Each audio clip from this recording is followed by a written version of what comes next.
它是一种这个思想，一种科学的方法。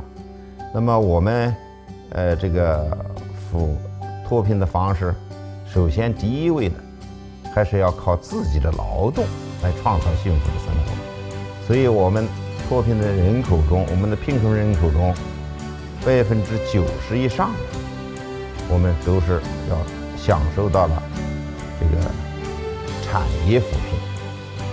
和就业扶贫的帮助。大概有70%以上的这个贫困户，我们有龙头企业和合作社来带领他们发展产业。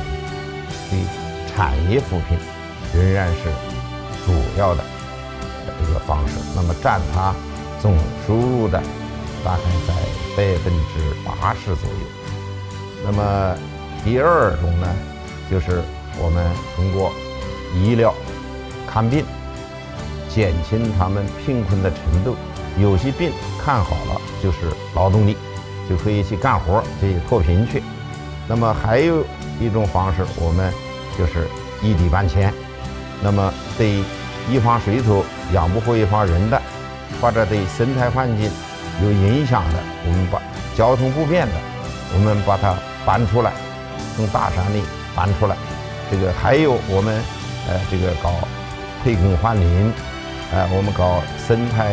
护林员，那么我们搞造林合作社，我们搞这个生态扶贫。那么还有我们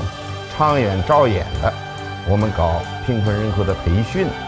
对这个青年的这个没有考上大学的，没有考上高中的这个青年的这个毕业的这个学生，那么我们让他给予补贴，让他学一点职业教育，出去进城这个务工，上学前的学龄性儿童，我们从这个教他学会普通话，为他以后这个参加这个义务教育学习创造一些条件。另外，对这个没有劳动能力的这样的一些特困的人员，我们用低保兜底，我们先后有